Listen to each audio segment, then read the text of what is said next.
La trigonométrie, c'est pas compliqué du tout. À quoi ça sert? Ça sert tout simplement à calculer une longueur ou un angle dans un triangle qui est rectangle. Donc on fait un triangle rectangle A, B, C, triangle qui est rectangle en A.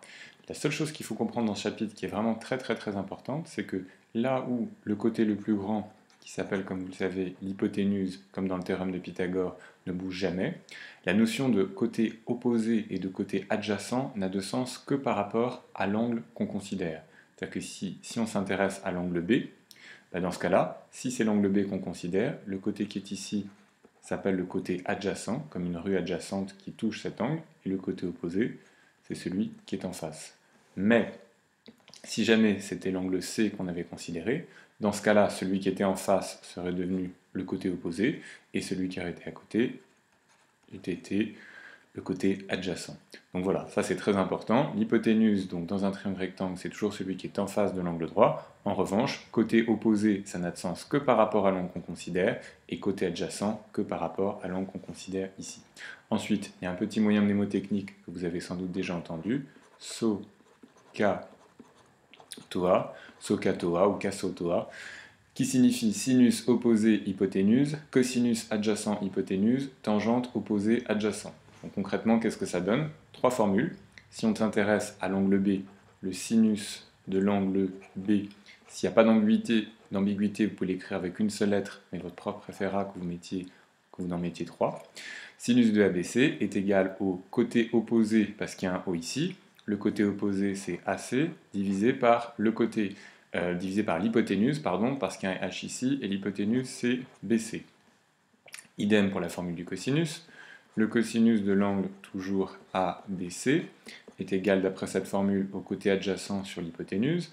Le côté adjacent, on a vu que c'était AB, toujours par rapport à l'angle B, et l'hypoténuse, ça ne bouge pas, c'est BC. Dernière formule enfin, la tangente, qui se note tan de l'angle ABC à nouveau, qui est égale, elle, à opposé sur adjacent, opposé CAC, sur adjacent AB. Alors, d'ores et déjà, ici, comme dans le théorème de Pythagore, comme dans le théorème de Thalès, on voit que c'est une égalité qui a trois termes.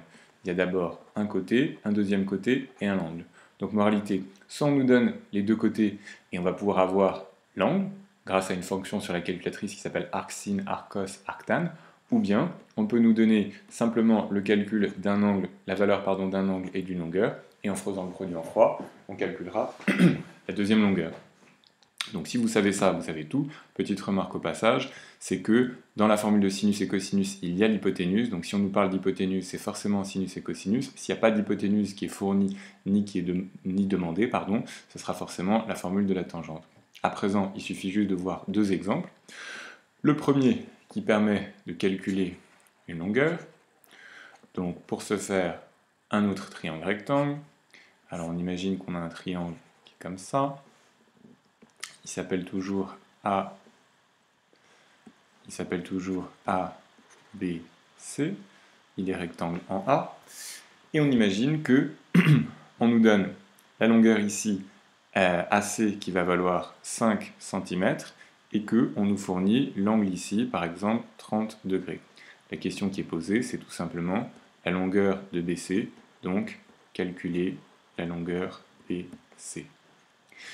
Alors, la rédaction, c'est très facile, ça commence exactement comme le théorème de Pythagore. Vous savez qu'en géométrie, on fait toujours des raisonnements en trois temps. On sait que, or donc, ici, comme la propriété n'a pas vraiment de nom, on ne va pas dire on sait que le triangle est rectangle, or d'après les formules de trigonométrie, donc, etc. On va juste écrire pour s'en débarrasser. On sait que, exactement comme dans Pythagore, le triangle ABC est rectangle en A. C'est très important de préciser en quoi il est rectangle, puisque ça nous indique la place de l'hypoténuse, le côté qui est le plus grand en face de l'angle droit. Et ensuite, on écrira directement donc, et ici, il va falloir choisir sin, cos ou tan. Alors ça, c'est véritablement l'enjeu de ce chapitre, c'est donc connaître le moyen mnémotechnique qu'on a vu, SOHCAHTOA, et en fonction des données qui nous sont fournies, décider laquelle on va utiliser. Donc ici, le côté qu'on cherche à calculer, c'est le plus grand, ça s'appelle donc l'hypoténuse, et on a vu que la notion de côté opposé ou adjacent n'a de sens que par rapport à l'angle considéré. Donc comme ici l'angle, c'est B qui est ici, celui qui est en face qu'on nous donne, c'est le côté opposé. Celui qui est là, ce serait le côté adjacent. Je ne vais pas l'écrire parce qu'on n'a pas la valeur de la longueur et ça n'est pas non plus ce qui nous est demandé. Donc nous, on cherche parmi SOHCAHTOA la formule qui utilise l'opposé et l'hypoténuse, c'est-à-dire O et H. Ben là où il y a un O et un H, c'est tout simplement la formule du sinus. On va donc écrire ici que le sinus de l'angle qu'on connaît, c'est-à-dire ABC chapeau sur le A, est égal au côté opposé qui s'appelle ici AC sur l'hypoténuse, ici le côté BC. Donc une fois qu'on a écrit ça, la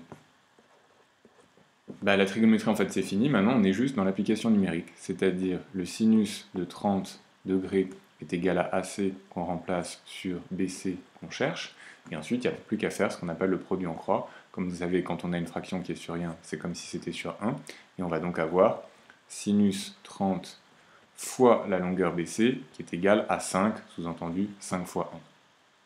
Ce qu'il faut avoir bien à l'esprit, c'est que le morceau qui est ici, sinus 30, c'est tout un bloc. Il est hors de question d'écrire sinus d'un côté, fois 30 de l'autre, ou je ne sais quoi. C'est sinus 30 qui est un nombre que seule la calculatrice connaît pour l'instant. L'année prochaine, en seconde, vous aurez quelques explications supplémentaires. Pour l'instant, nous on se dit, voilà, c'est juste un nombre que connaît la calculatrice. Une fois qu'on fait ça, on a presque fini. Nous, on veut la valeur de BC. Donc le fois sinus 30 qui est à gauche va devenir un divisé. 5 divisé par sinus 30. Vous mettez tout ça dans votre calculatrice. Et vous verrez que la calculatrice va vous donner que ça fait BC égale 10 cm. Donc moralité, première application, à quoi servent les formules de trigonométrie SOHCAHTOA? Elles servent dans un triangle rectangle comme dans Pythagore dont on connaît une longueur et un angle. Si on connaît une longueur et un angle, on peut écrire la formule soit avec sinus, cosinus et tangente. Et on voit bien ici que si on remplace une longueur et un angle, en faisant le produit en croix, on pourra avoir la deuxième longueur. Donc voilà à quoi ça sert la trigonométrie. Ça, c'est la première question type. L'autre question type, on va la faire à présent. Donc il nous faut un autre triangle rectangle. On va le faire comme ça. On imagine que cette fois-ci, il s'appelle M. On imagine qu'il s'appelle MNP, qu'il est rectangle en M, qu'on nous fournit cette longueur-là qui mesurait 7 cm, qu'on nous fournit par exemple la longueur ici 3,5 cm, et que la question qui est posée ici, c'est déterminer la valeur de l'angle qui est là, l'angle M. Donc ici, on aurait pu nous demander calculer ou déterminer l'angle NMP. Donc ici, on est en train de voir que dans un triangle rectangle, grâce à la trigonométrie, on peut calculer une longueur. Dans un triangle rectangle, grâce à la trigonométrie, on peut aussi calculer un angle. Le raisonnement est exactement le même, le point de départ c'est pareil dans les deux cas. Donc on a compris qu'il va falloir commencer par dire, on sait que le triangle est rectangle, on sait que MNP, c'est important de le rappeler, est rectangle en N, donc d'après les formules de trigonométrie, mais là il faut arriver à décider si on prend SOHCAHTOA, sinus, cosinus ou tangente. Même chose que pour tout à l'heure. Donc ici, on réécrit SOHCAHTOA. Dans notre figure, on voit bien que le côté le plus grand, c'est l'hypoténuse, je l'écris parce qu'il nous est donné 7 cm, et que l'autre côté qui nous est donné, par rapport à cet angle, c'est cette fois-ci le côté adjacent. Le côté opposé est ici, mais je ne l'écris pas, parce que ce n'est pas ce qu'on nous donne, et ce n'est pas ce qu'on nous demande. Une fois qu'on a fait ça, on cherche la formule qui intéresse, qui utilise hypoténuse adjacent, c'est-à-dire en l'occurrence H et A, c'est cette fois-ci la formule du cosinus.